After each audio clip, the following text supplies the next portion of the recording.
Welcome to MOBE Mondays. Good evening.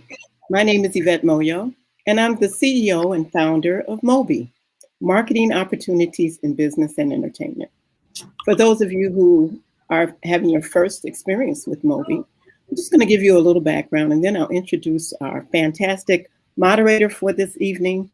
And I will go in the background, and I'll come back at the end. I'm very excited about tonight. Just that background I was mentioning to you, MOBE is almost 30 years old. It's a brand and a conference series.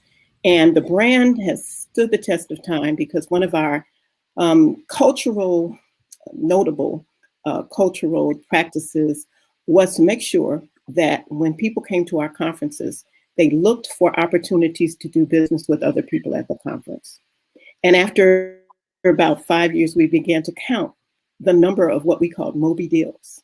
And for both corporate executives and also for independent business people, we were able to count $200 million in deals between people who met each other for the first time at MOBE. The trust level was incredible. The track record was fantastic. And we had a hiatus and a downturn, economic downturn, but the brand and the deals, people still called us to report that they were still doing business with people they first met at MOBE, and to give us a pat on the back for creating the atmosphere where we could trust each other and grow each other. And today we're using a hashtag called MOBE Accelerates, and I think it's perfect for what we've been able to do.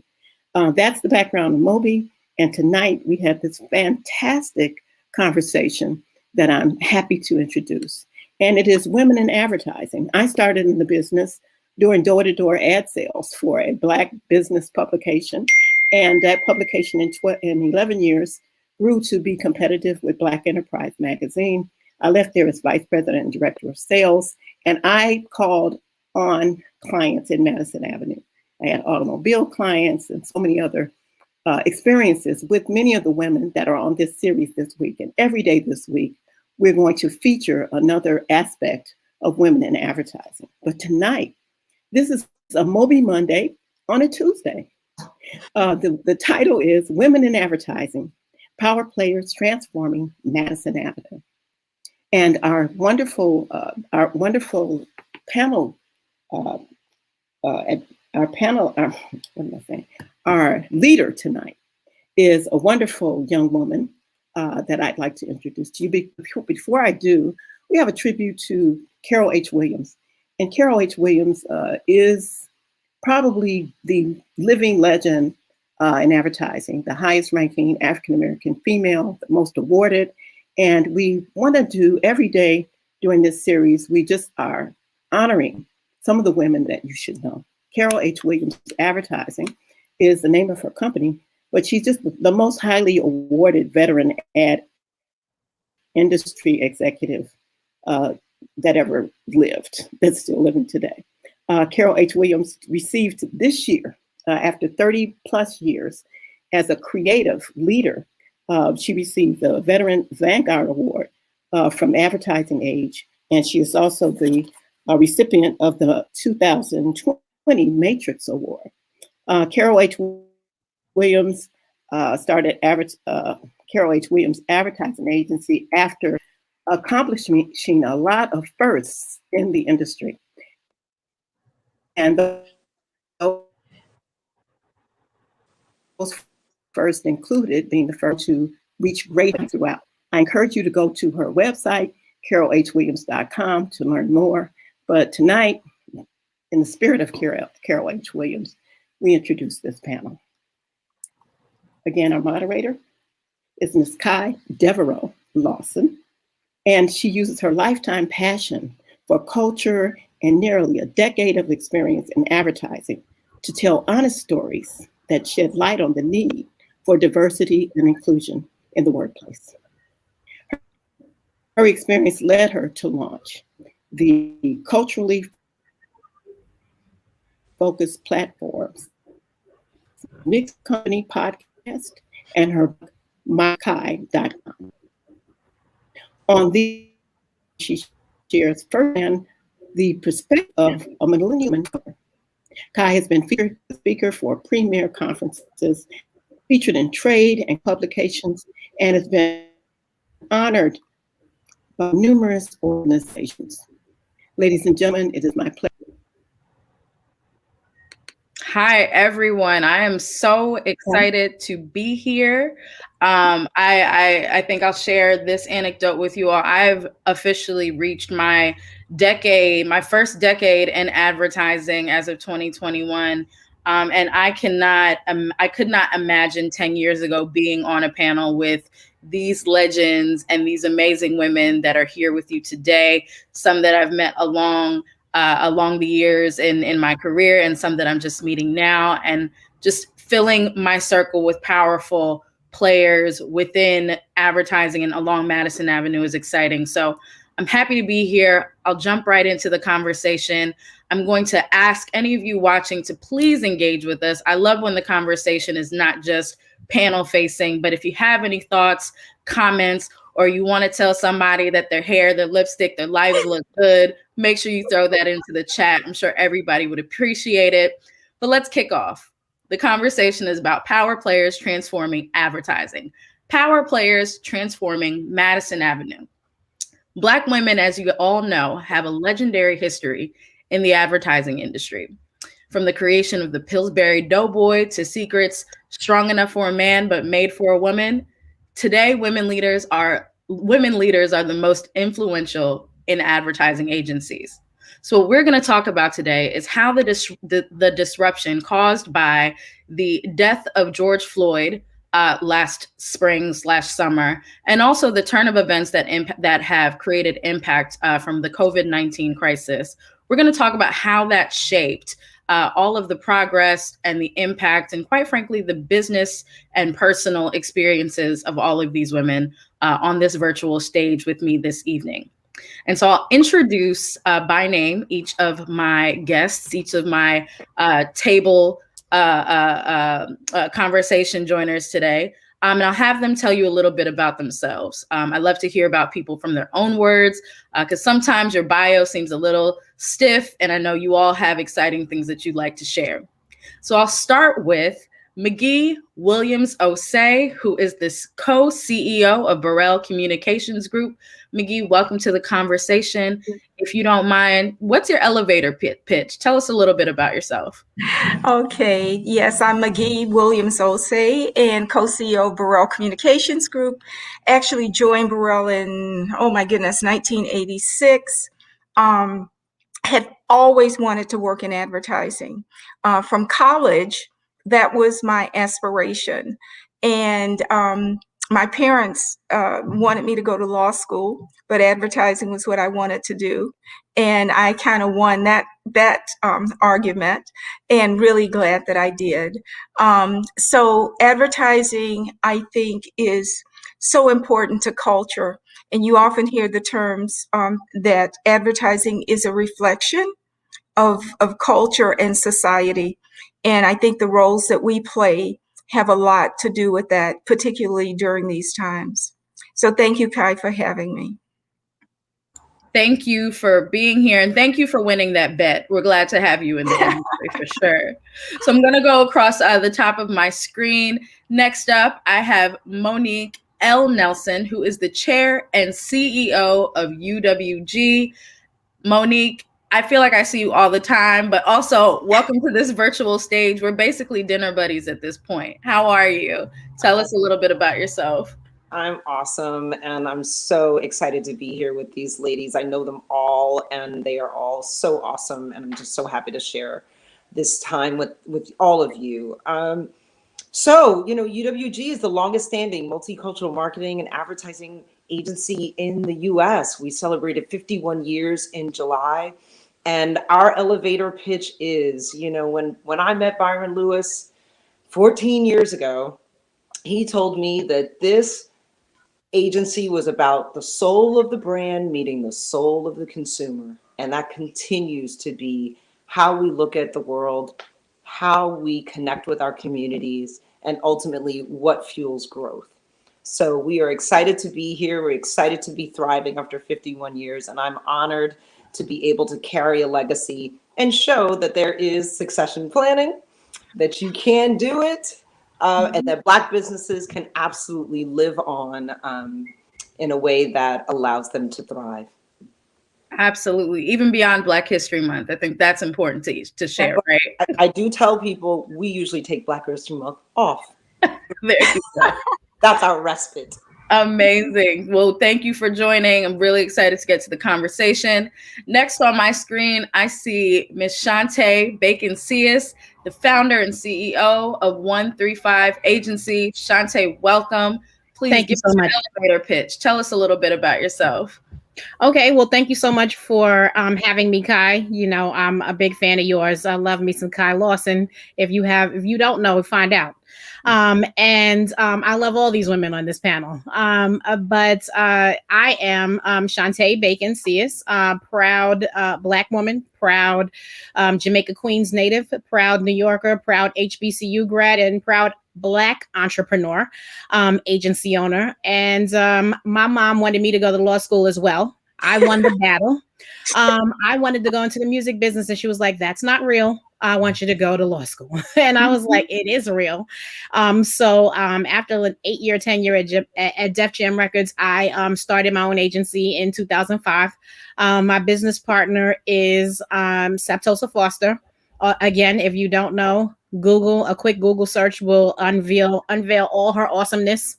And she is the definition of, a sister, partner in crime. And for the past 16 years, we have been building this agency. And really what we intend to do with it is always have it as a breeding ground and a natural resource for amazing talent, Black and brown creative communications and strategic talent. Lovely. Look at all of everybody winning these bets and going off in their careers. This is like intern. Yeah. This is intern 101 right now. Folks just need to know you can choose your own path. And speaking about choosing paths and choosing paths of positivity, I'd love to welcome my final guest to this table, to this virtual stage, Teneshia Jackson Warner, the CEO of Egami Group. Teneshia, welcome. We're so happy to have you. Would love to hear your elevator pitch. Well, thank you so much, Kai, for having me. And once again, I know you guys keep hearing it. I love all of these women that are on the panel. And believe it or not, we are all friends. So this is Sister Support Sister Network.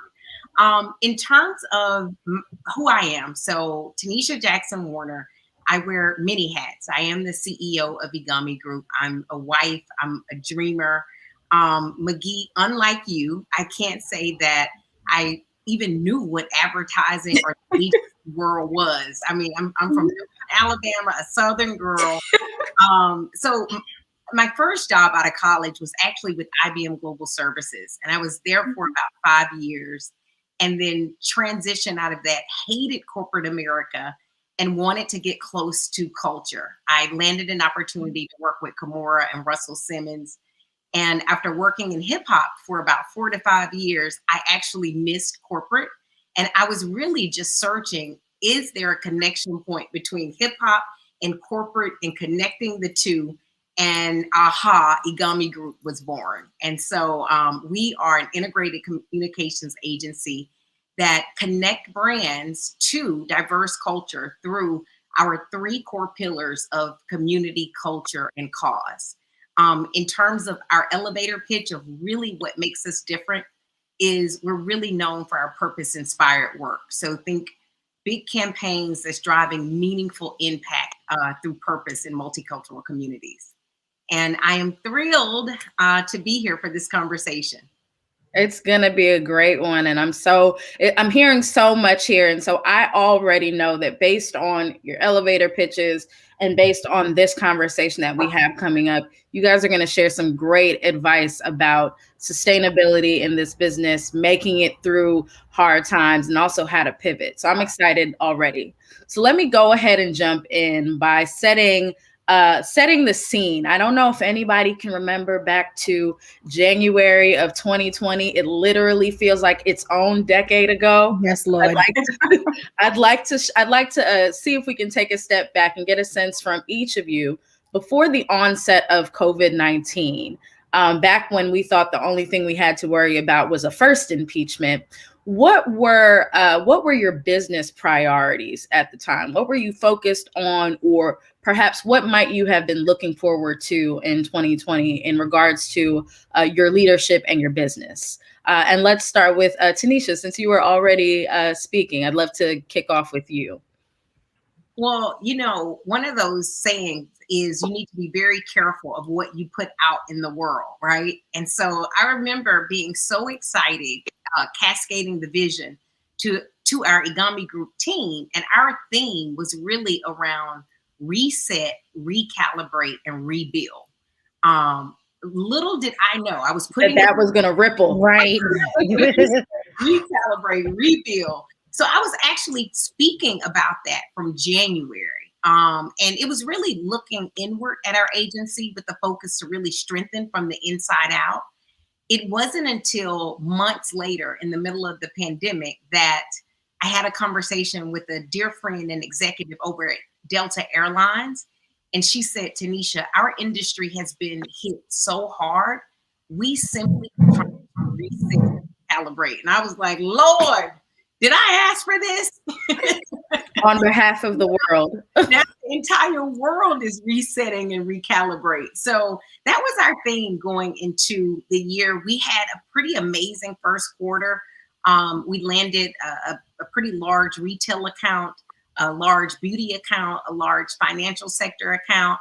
And I sit on this board, the PR Council board, with other agency partners. And I can remember them saying at the very beginning of the pandemic, whoa, we're bracing ourselves because we're starting to experience contract cancellations. And I was sitting on that call like, thank you, Jesus, for favor. Thank you for favor. Now, little did I know, I went back to the office, and maybe a week later, I started receiving those same contract cancellation and contract pause calls that my peers actually experienced. And that's when it really hit me, Kai, like, whoa, this is about to be a season of fighting and tenacity. So I'll pause there because you just asked. We got more. I need to hear from my other sisters, and then we can talk more about, the pivot and what happened after that. But that gives you a snapshot of what was going on in the walls of Egami the first 3 months of the year prior to the big hit. Yeah, exactly. And there was a lot of hits. I'd like to transition to Monique. Monique, where were you early Q1 2020? What were your business priorities? So funny enough, same type of situation as Teneshia. We had actually had a significant loss in the last quarter of 19. So our whole goal was epic. 2020's got to be epic for us, and it has to be steeped in our strategy. We were very focused on the fact that we wanted to deal with our clients from the inside out and the outside in, and really be thoughtful about getting a client that was really good for us. So funny enough, we started the year, strong vision, ready to go. We got to March, almost to this moment that we're in now, and we freaked out. We just didn't know what to do. So there was definitely this moment of paralysis that I say probably happened, because we weren't sure, right? There was just so much that was up in the air. No one had canceled. No one had, but really no one was saying anything, which is almost worse. Right? Like if I had at least had the call, right. I'm sure, is the check coming? Is it not coming? What's going on? So it was that moment of, we know this has to be an epic year for us. We deserve it. We've done the work. Mm-hmm. But what do we do now with this thing that you have no control over? And control was I think control was a thing everyone lost in 2020. And I can imagine for all of the panelists, that's the same. I'm going to pivot slightly to the next question, because I think it still kind of leans into the setting the stage in the early parts of 2020. But McGhee, I'd love to get a sense from you, recognizing that there were impacts and that potentially what you perhaps had planned or what you had lined up as projections for 2020 did not necessarily go according to plan this time last year, middle of March of last year. Did you find that you may have experienced a mindset shift as a result of everything happening? And did it extend past your business? Sure. Business changes? Was it also personal? Yeah, it was definitely personal and professional. Let me say this, we started 2020 very optimistic, just like everybody else. We thought we were on a roll. 2019 was one of our best financial years ever. And so obviously we were, our objective was to maintain that, at least maintain that level going into 2020. So we were riding on a really high cloud there. We had a lot to accomplish to be able to meet 2019, and then it hit. What we fell back on, though, was we remembered back to 2008 when the recession hit back then. And we started just kind of calibrating and thinking about all of the things we did at that time to be able to survive, to survive that and come out of it, well on the other end. So around April, clients no client pulled out, but clients put business on hiatus. And we had to deal with that. My partner and I, at that time, we kind of committed that we weren't going to let anybody go. We were going to try to, keep people intact, keep families intact, if you will, keep salaries running. So people pulled back, but they didn't pull out. In the meantime, as we got a little further into that and social justice became a big conversation, business picked up. People were calling, and we were actually turning down business. We turned down a considerable amount of business for various reasons. Number one being, we would not take on any client that was in it for the moment and not in the movement. And that was just our yardstick, So on a personal level, I've always been very involved with community and giving back. And this was just, this was one of those moments when there was so much need, and it was simply, okay, what can I do? It was also, we were going into political season, and Burrell has a strong political practice. We were going into political season, which for us actually kicked off late March, early April. Wow. So that was a mission too. We knew that we had to get the right people in office. So that was my agenda at work and outside of work. Also outside of work was getting money, getting COVID protocol, masks, gloves to people, food to people. So my husband and I really stepped up our giving and our involvement, and just made that part of our daily existence. So from a professional standpoint, same, Burrell's always been giving back and a part of community and doing. So we stepped up our initiatives in that regard. Amazing. And then that's a lot. There's so much that happened in that time period between January and April. So that's amazing to hear. Shante, I'd love to get a sense from you. Like, what was your mindset shift like from Q1 of 2020 into the latter portions of Q2? Because, we started off and things were weird, and then things were kind of nerve-wracking because of the pandemic. But suddenly we kind of shifted into the social unrest and racial injustice at the forefront of entertainment, marketing, advertising, and media. And you're literally at the center of all of that. So how did your mindset shift during that time period? So I always laugh when me and Saptos are talking. We feel like every single month in 2020 was a year. Like, that's the longest 30 days you ever lived in your life. So when you said, what were your goals in January 2020, those went out the window so fast because, it became an entirely different scenario. Plus, on a personal level, I'll say this. So we were only about 40 days outside of the worst presidency we probably all lived through, right? And the world was just something that this nation specifically was something that we didn't recognize. In January of 2020, we all were thinking to ourselves, he has to go. And whatever I can do personally for the sake of everyone who comes after me, I need to make sure that, we get the right people in office. So we very much started off 2020 like whatever we need to do, because the bulk of our practice is definitely not political, but we do have a decent piece of business in the world of politics. So the goal was, let's see how this Democratic primary goes. At that time, week to week, we were right in the thick of it, not knowing who was going to be on the ticket. And right in the middle of it, I actually found out that I was pregnant. So that was a whole nother thing that was very unexpected. So I feel like, in the beginning, it was just Democratic primary and the pregnancy, which I found out about January 9th.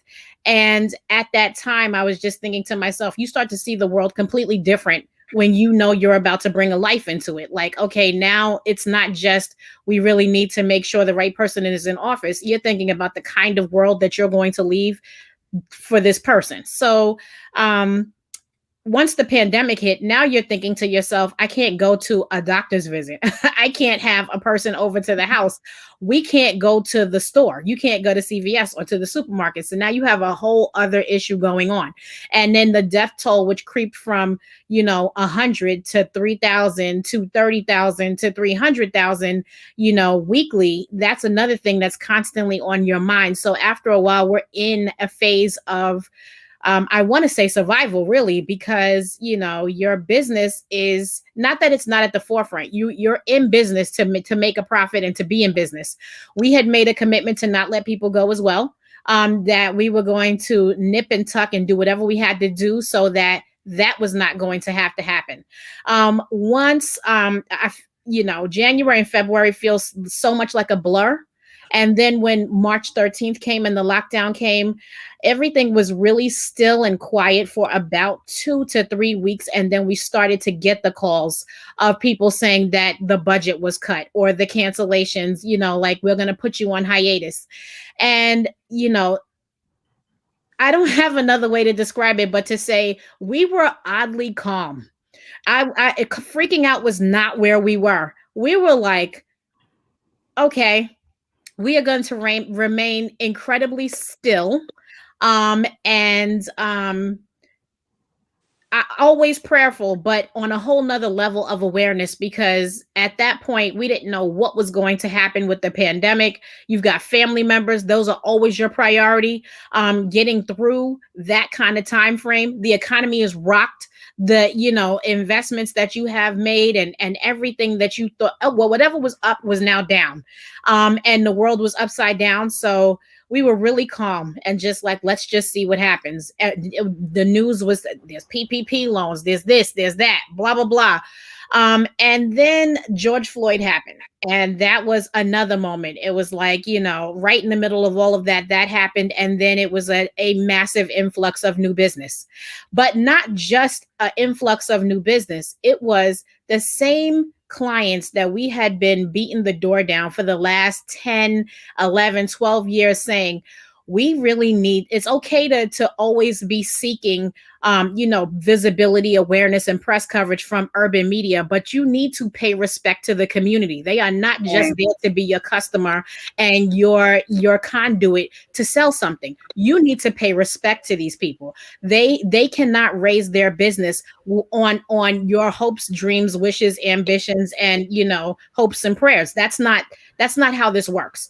And we've been saying that for so long. It's almost, it's second nature. We don't think about it. We actually mean it when we go in, and we have clients who always want something from Black media, and then they're like, well, they don't have the reach. Well, they don't have the reach because they don't have the resources, and they are rapidly becoming extinct because you spend your money with mainstream media outlets, but for the urban media outlets, there's a million talking points to keep you from spending money with them, and that is unacceptable because they are not here for your utilization, and then you're gone.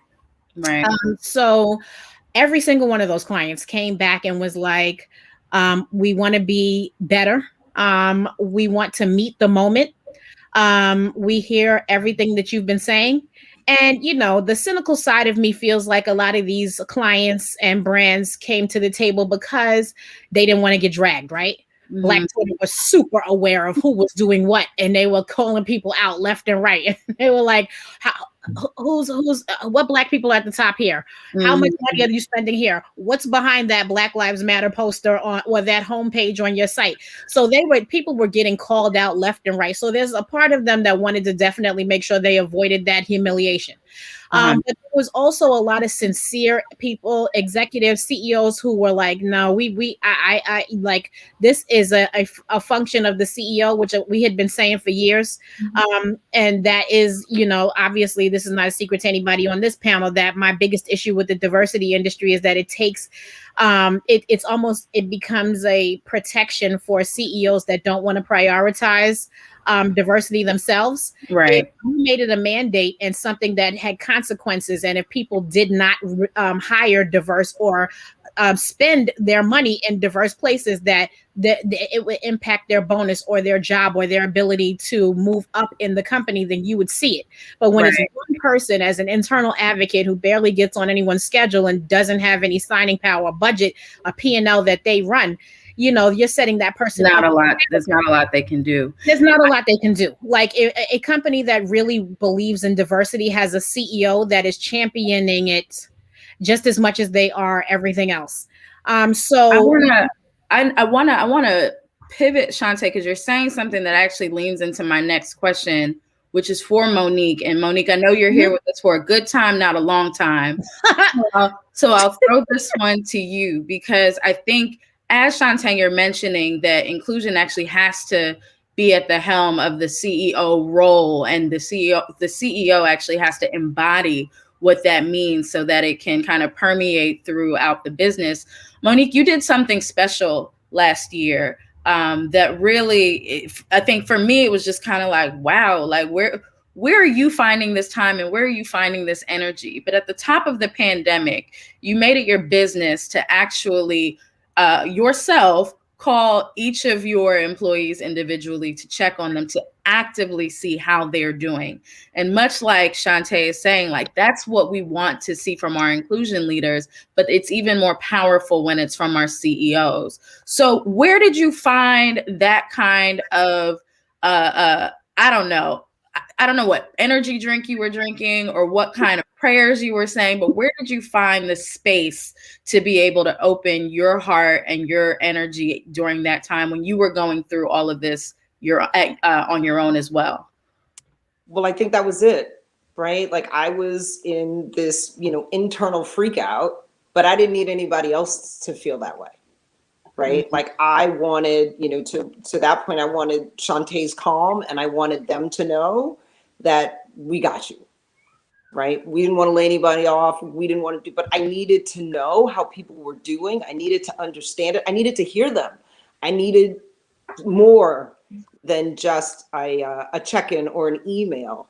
So, yeah, I called everybody. Some people I talked to for an hour, some people I left a voicemail, and because they didn't think it was me. Of course, they didn't know my phone number. So, there was a myriad of responses, but overall, it helped me, I think, as much as it helped them. When I heard their voices, when I understood the stories, what was happening in their families, what was happening with their kids, how we were all kind of juggling. I've got a 7 and a 4-year-old, so we were all kind of like, what do we do? Mm-hmm. How do you manage all of this? As well as taking care of, your clients, right? Like there were still, we had clients at that point that were like, nope, we're with you. We're riding with you. We may be, moving some things around, but please don't worry, your checks are coming.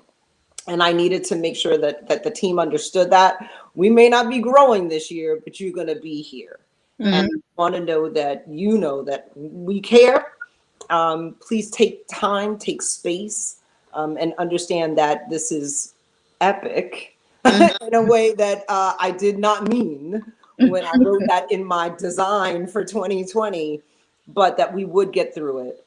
But it just came, and I continue. I now have, safe spaces every couple of weeks, just a drop in, just so people can express themselves. I can see them, I can talk to them, I can feel them, and make sure that, we continue to be involved and be connected. We're a community, and we're a community of people that are doing great work, and we're doing the work of the time.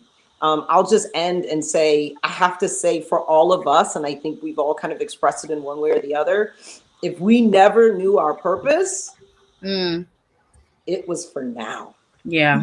Right? Like if we never knew, if we ever thought that, I don't know, maybe this ain't it, we now know this is absolutely it. We are standing in our purpose in this moment. That was the silver lining of 2020. Didn't come in a great package. Talk to Kai about it all the time. I was like, 2020, the year of clarity, right? 100%. Never promised that we would like what we see, but it was very clear. And I think our agendas collectively were needed. They are needed. They will be needed. We are the future. And I love you all. I must go. Thank you, Monique, for your time. Wanted to make sure I got that one in there for you. But I'm actually going to go ahead and switch to some of these questions that I see coming in from the viewers, which I think is really important. And honestly, we're here for the people. So if the community wants to know something, that's what we should answer. The first question I see here is about how you all as business leaders measured the commitments of your clients. And this is in regards to the references you all made to what happened after the pandemic hit, but right around the time that the media started to alert us to the stories of Ahmaud Arbery, Breonna Taylor, and of course, George Floyd, which we all saw for those of us that did see on social media.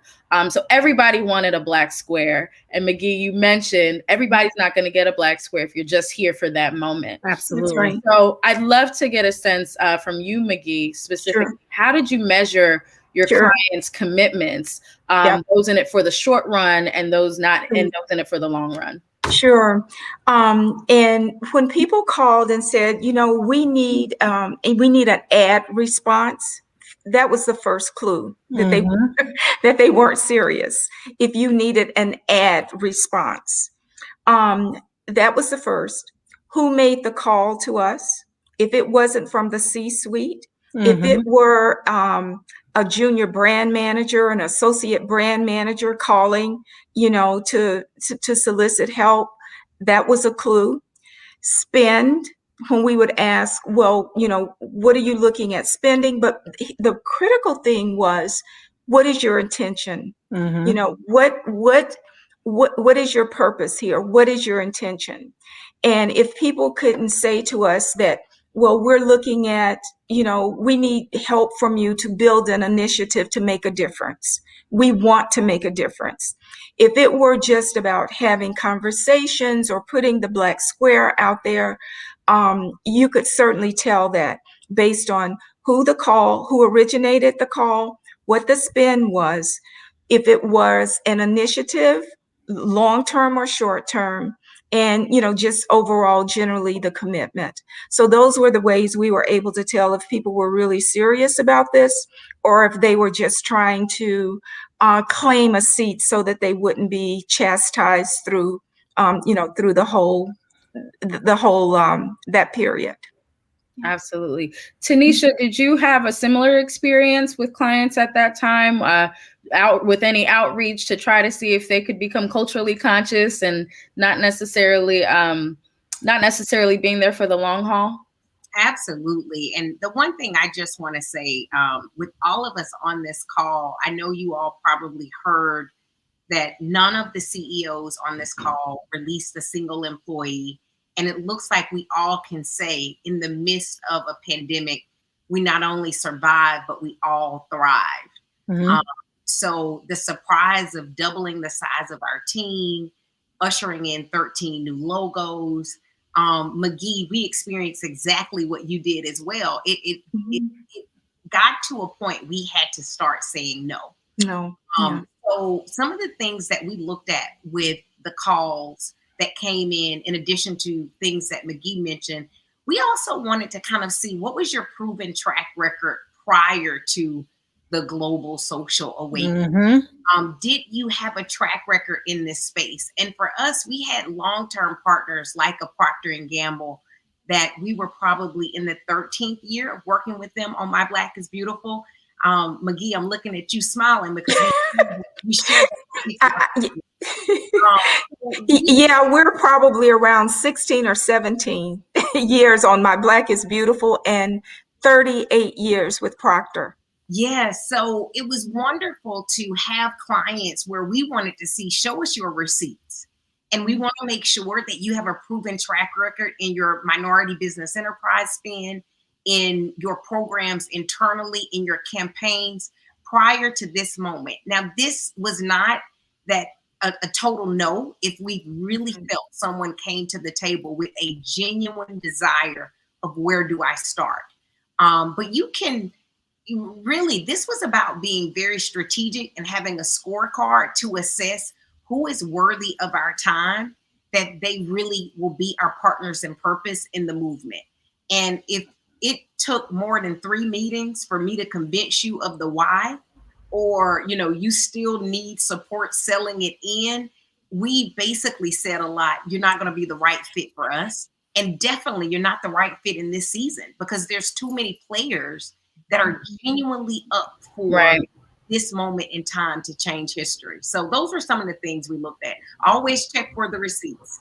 Always check. I love receipts. I love receipts all year round, but especially when it comes to proving yourself. Shante, I'm going to throw this next question that's in the chat at you because you actually alluded to the transition in your conversations with your clients from, let's say, pre-2020 to post Q2 2020, when all of a sudden everybody wants to be culturally inclusive. But a year ago, no one could find the budget to activate within Black markets and multicultural markets at the same way they do in a mainstream market. So this question is, how do you benchmark your success when so much of the general market undervalues our work as a community? Do you have thoughts on that? I do. And I actually saw that question. That one jumped out at me because I knew it was for you.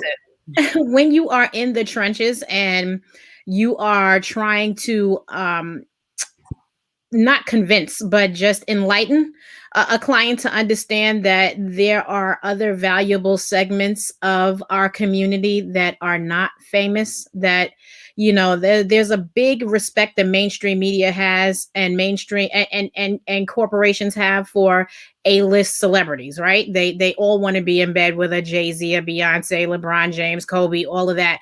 When you don't have a big A-list celebrity that's ushering it in or forcing it in front of them for them to spend, you know, they find that there's you know, not a disregard, but just like a desire to not know.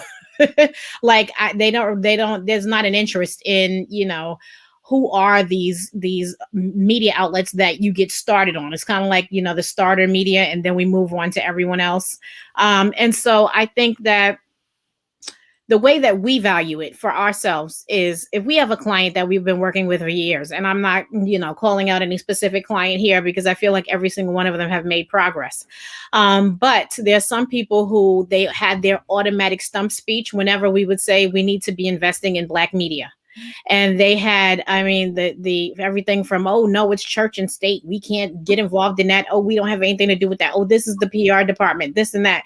And, you know, slowly over time, we have let them know that you do have the power to inform the people who are making that decision that there is a crop of media outlets that they don't know. They're not interested in knowing about, but they need to know. And especially, I cannot overstate the fact that Black Twitter and the way that they keep folks on their toes they have been an ally in the conversations, because for people who were stubborn and really they were sticking to the talking points and really were hard to budge, when they start to see the accountability happening, for a minute, I just started calling it accountability season, because every day there was someone else sharing their story.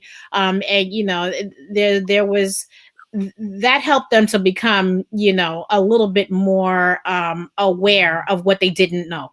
And, the way that I value it is they have made progress. There are media outlets that don't even know that they're getting consistent, advertising from a client, because Saptosa and I advocated for years and kept putting them in front saying, listen, you need to be right here. This media outlet is they helped you to make this show work, or to launch this product, or to get a conversation going about your priorities. You need to be investing in them. And there's every client has made progress in that area. And it was non-existent 5-10 years ago. It was just, something that they felt like wasn't necessary. And now they're really starting to understand what we're saying, and it's permeating other departments, the marketing departments, the advertising departments that may not have as much to do with communications are asking, where should we be? Who should we be investing in? That's really important, because we're starting to make them understand that it's not okay for you to not be here. And it's not okay for you to constantly demand that Black media show up for you, while having absolutely no respect for what they need in order to survive. So that's how I that's my benchmark. Like, are we making progress? Are they doing the same things that they were doing 10 years ago? And they aren't. 100%. I'm so glad you mentioned investment. Because McGhee, I'd love to ask you a question about recent investments that Burrell has actually made. So after a year that many people have associated with loss or lack, you all recently announced as a part of your 50-year anniversary celebration that you're launching a 50 Acts of Kindness initiative. Yes. And so, that kind of struck me, because that's a big deal to give, right? To give after coming off of a year that for many people felt like it was a loss for business, a loss for time, a loss for lifestyle. So I want to know what motivated you all to come to the decision to center your 50th anniversary celebration around giving, when so many other companies have scaled back their philanthropic efforts to make up for 2020's financial crisis. Well, Kai, we were going to celebrate our 50th. We had planned on doing something way before. 2 years ago, we started talking about our 50th anniversary. Then COVID hit, and we couldn't have a big celebration of any kind.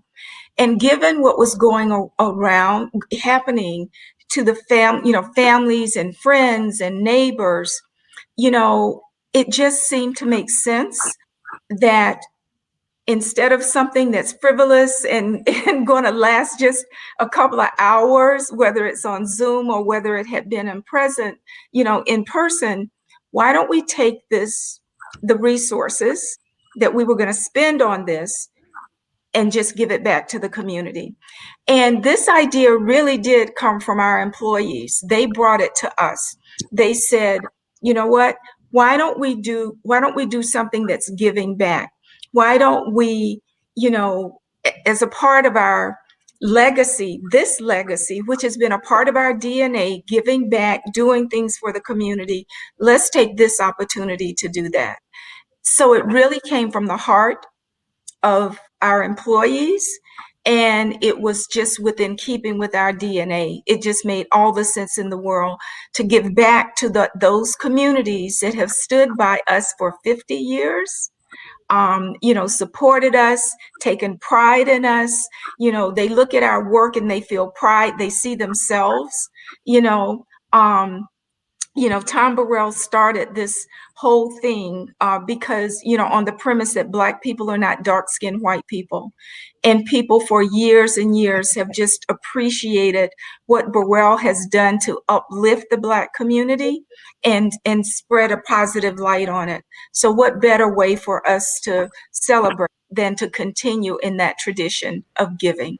And it's a beautiful thing to see, and definitely setting a great example for all agencies. I'm going to go back to the chat because there's some really fun questions in here. Definitely something that I saw top of the newsreel today. But the streets are talking, and Shaquille O'Neal has now co-founded a new agency focused on diversity called Majority.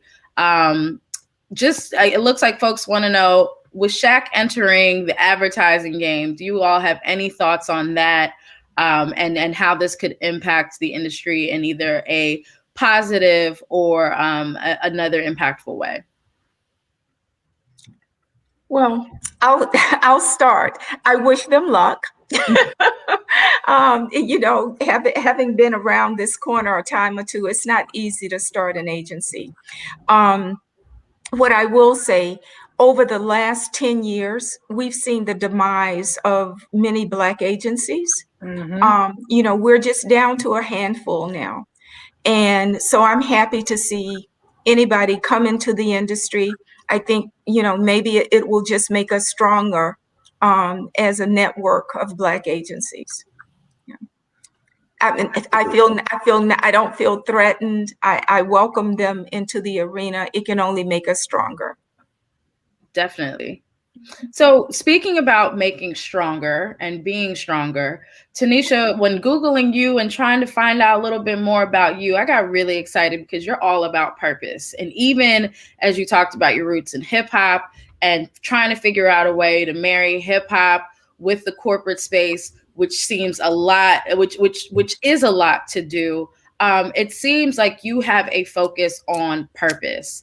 And so recognizing that you are a woman of purpose, namely because of your book, Profit with Purpose, A Marketer's Guide to Deliver Purpose-Driven Campaigns to Multicultural Audiences, what kind of advice do you have for people who maybe may not have, or marketers who may not necessarily have found their purpose in 2020 after all of the social injustice and bouts with the pandemic and of course the recession? What do you say to folks who are still struggling to find their purpose after experiencing a year like 2020? Well, here's the one thing that for sure, when speaking to entrepreneurs and or professionals, none of us expected 2020 to look like what it did. And there were a lot of deferred dreams. So in speaking to dreamers across the nation, the one thing that I would say first and foremost is, if you deferred a dream in 2020, I need you to know that a deferred dream is not a denial.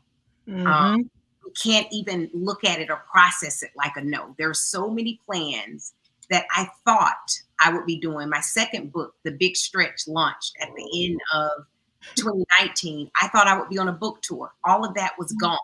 So number one, let yourself know deferred dream is not a denial. The second thing I would say is, I want you to believe in the midst of it all that time is working in your favor. I feel that Shante, McGhee, we're all examples that time worked in our favor in 2020 when it looked like everything was, in disarray. I would also encourage you, dream again. When you're trying to survive, you're not necessarily pausing and saying, no, what's my purpose? How can I merge my purpose and profession? What's that big idea that God has always had in your heart? Give yourself the space and time to dream again. And then lastly, once you have that dream, be willing to move into a design phase and map out a plan. But if we didn't learn anything in 2020, I want you to make sure you write your plans in pencil. I got pencils all over my desk right now. I don't do a lot of writing and eat. You have to turn over and erase and find a new path. You can do that. And Kai, if the readers or listeners that are listening, if you want to go to thebigstretchbook.com, I have tons of templates and resources that are available for free, and you can download and really help you get back on track with launching dreams. There's templates all around discovering your purpose and mapping your personal purpose with profession. So if you go and do a download, all of those resources are available at no cost for free. And if anything, I would be thrilled for MOBE and Kai to hear that many of you committed. Absolutely. Absolutely. And if 2020 taught us anything else, it's that we love free resources when we can get them. So thank you for that. So I'm glad we're talking a little bit about money, because I'd like to get in a few really advertising questions in here as well, that are catching my eye in the chat. And the first one is, and Shante, I'll toss this to you, because I'd actually love to know this about you. If budget wasn't an issue, how would you invest your clients' money to generate the greatest return? If budget wasn't an issue for my clients, the main place or destination where I would tell them to invest their money is in Black-owned businesses. I see that it is a fad I'm hoping lasts a long time, with a lot of people creating a fund. Every week there's a new fund to scale minority-owned businesses. Now, we've been seeing this trend for a good 2.5, 3 years now, but we haven't heard about a single business that scaled from all of these funds that are popping up. But we're moving in the right direction. If the money's becoming available and everyone wants to be in the business of scaling minority-owned businesses, I'm here for it. I'd like to help. And I think that if we, even with a new fund popping up every 5 seconds, we still have a ton of clients and brands that have not made one single dollar investment in businesses owned by Black and brown folks. And so, you know, there's a huge amount of I'm going to speak specifically on Black woman-owned businesses that never get financing or angel investors or VC money, and those women deserve a chance to scale those businesses, especially when the infrastructure and the framework has been well thought out and they have a plan. And that's where I think every client should walk proudly knowing that they had something to do with scaling a Black woman-owned business. That's amazing. I'd love to get thoughts from Teneshia and McGhee as well. Teneshia, if money wasn't an option, if money wasn't a thing, if money was just at your feet whenever you needed, however much you needed it, how would you invest that money to increase the success of your client? I would first counsel the client in doing an overall assessment, but definitely holding amount of funds that can go to work with their D&I efforts from the inside out. So it's very important before they can come and start thinking externally with advertising, making sure that they have dollars to build a diverse team from the inside out, to build C-suite executives that are people of color, programming to develop their managerial talent, whether it's from the start to the finish, pipelining with diverse talent of color, whether it's at a PWI and or HBCU. So making sure they have the dollars so that the diversity really can start from within is important, even before you start thinking externally. Shante, I love what you said about you want to target our dollars, but are you really serious? So that would be a big focus area. After that, I think where Shante hit, it's very important also looking at their supplier diversity spend goals. I think we all can say we're spending significant amount of monies with other minority business enterprises. So I usually show my spending receipts to our clients and say, if I'm a small business and I'm spending this much in our minority communities, you can't tell me that you can't also earmark dollars that are tied to the results of the various departments to spending with minority-owned businesses. And then once we get into the external facing campaigns, of course, it's the right talent. It's the, right media outlets. It's the right celebrities. It's the right influencers with the right emerging voices. And because we are really grounded in purpose, we really want to bring the right community partners to the table that could be integrated in our campaigns and benefit accordingly. Wonderful. And before I move on to you, McGhee, to answer this question, Teneshia, it looks like folks want to know the resource website again, just so they can make sure they can visit it. It's thebigstretchbook.com. So when you all download those templates, we want to hear from you on, if you have any ahas about your professional, and I said professional, so that's purpose and profession. Yes. Share with us your ahas. I feel like this year has taught us we need meaning in our professional lives. So it's thebigstretchbook.com. Wonderful. And McGhee, I will toss this over to you and let you take us home. Okay. If budget wasn't an issue, if I Sure. don't know, you had a money tree in your backyard, in the middle of the street, wherever you go in the park, how would you invest your clients' money to generate the greatest return for their business? Sure. I would also start with a strong D&I program initiative internally to be sure that Black and Brown and all underserved markets are represented on the client staff and in the C-suite. Critically important. I think the investment in supplier diversity is also quite necessary. Outside of that, it's very important, if money were not an issue, there would also be two layers of external outreach, if you would. I would plan for two. One is transactional, because we have to move product. But in addition to transactional, there would also be a cause-driven initiative, or giving back, or community outreach types of initiatives in some way, shape, or form. Again, consumers gravitate to companies that don't just take the money, they want something back in return. So a transactional initiative, as well as something that gives back to the community. Because after all, we want consumers to feel good about brands. And when brands can help people feel good about themselves, results happen. Amazing. Thank you. If it's okay, please do. For every potential client and brand that is listening to this call, don't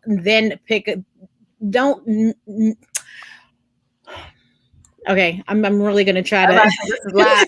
Yes. Okay. Workshop it. You said if money grew on trees, and what I don't want anyone to start thinking is, well, if money grew on trees, I can make the proper investments into my DEI program. You can do that today. You don't need a money tree. Yeah. You don't need unlimited funds, because Right. you already invest in the people that you want to invest in and the programs you want to invest in at the top.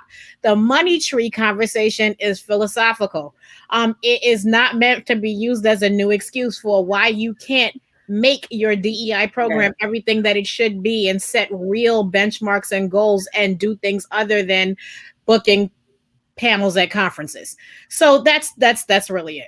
You're triggering me, Shante. You're taking me back to a time of this day I don't want to talk about before 5. Let's just talk about after 5. Just after 5, please. Yes. No, that's 100%. Don't twist my words against Please me, don't. or the community words against The money me. tree is not necessary to do that. You can make those investments today. And they make huge impacts. That's absolutely true.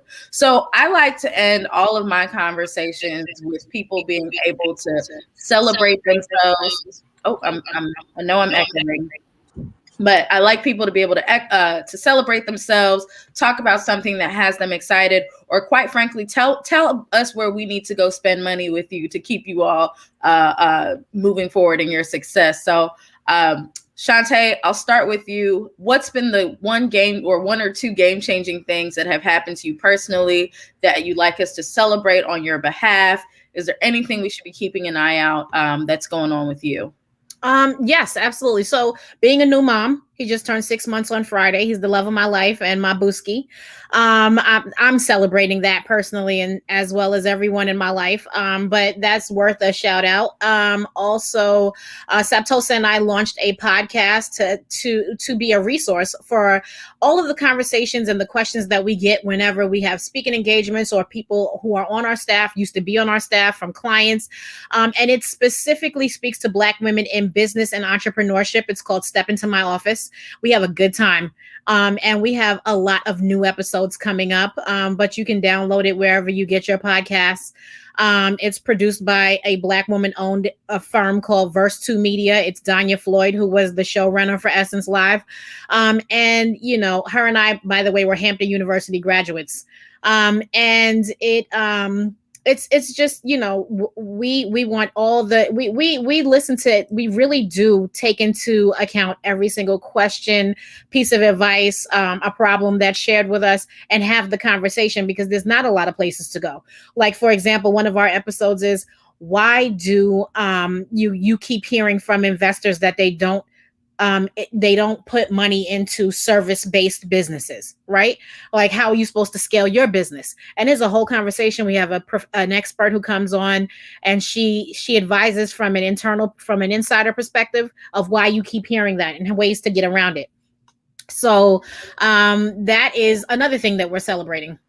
Amazing. So definitely, y'all check out the podcast. If you catch any glimpses of Shante's son, Burrell, he is absolutely gorgeous. One of my favorite things to see on Instagram. And yes, I'm celebrating with you. McGhee, in addition to your 50-year anniversary with Burrell, congratulations to you all, by the way. Obviously impacted my life and career by just existing. Yes. What else can we celebrate in your world? And what else can we do to support?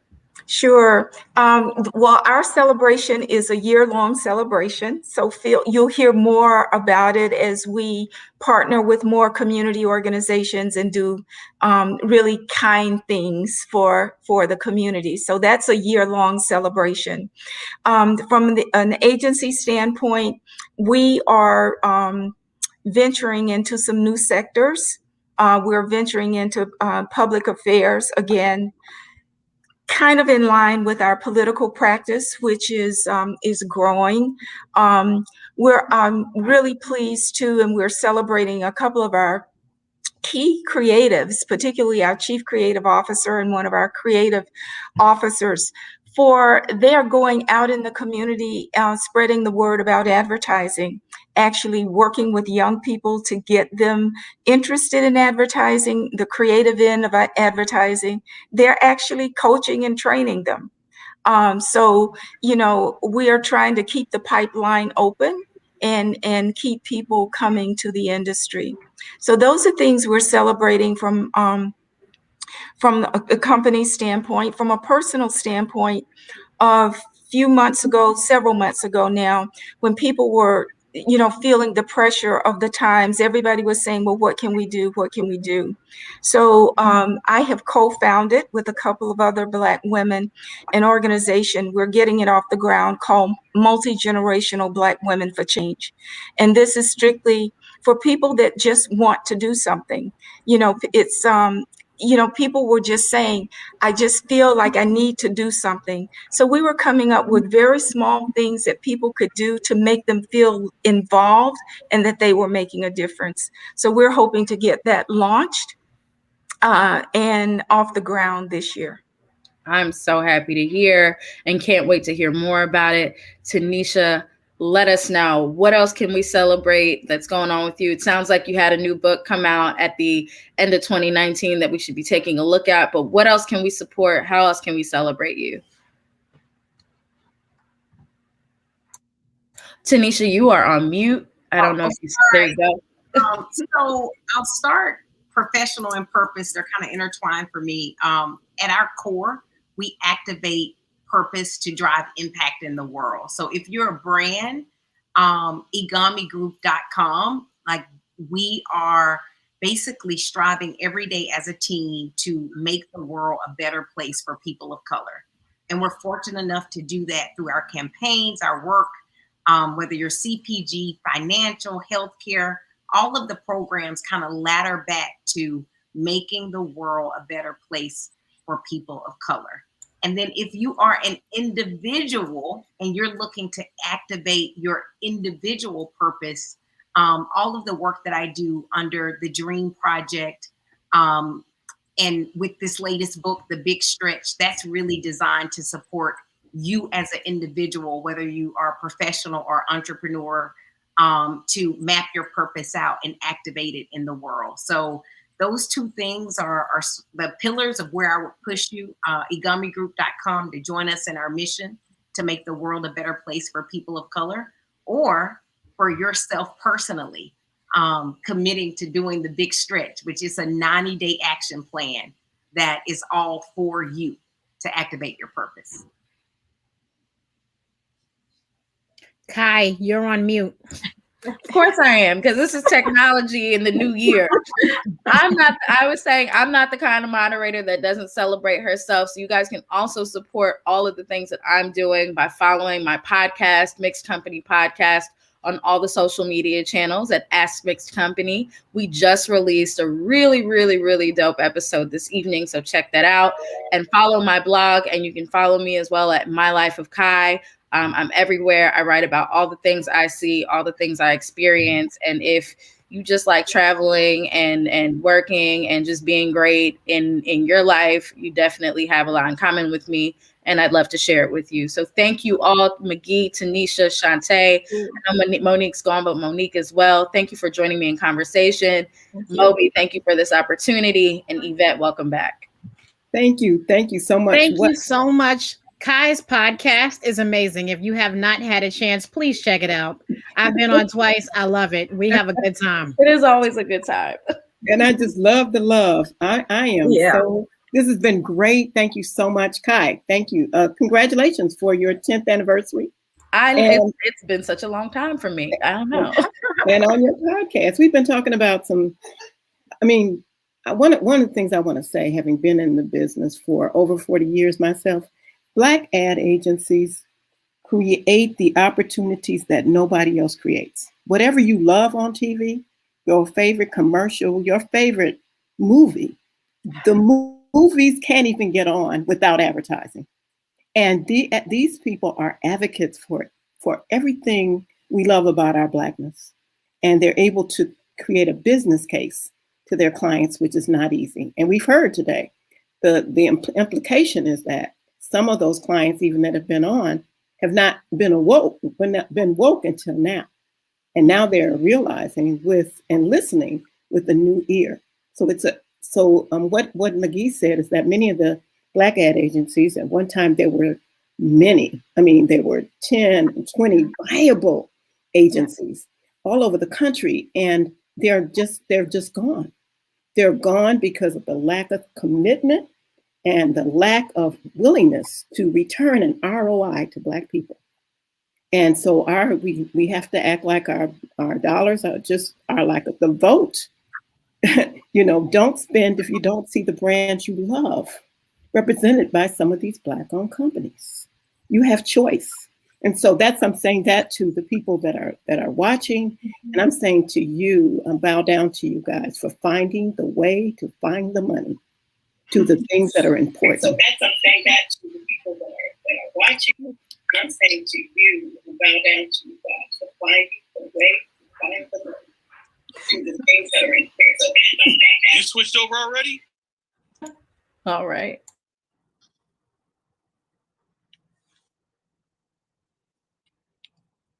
Oh.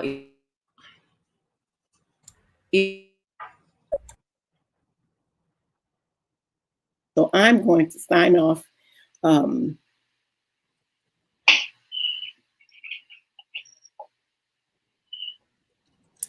Thank you, Yvette. While we are having a few technical difficulties, let me just take a moment to announce tomorrow's show.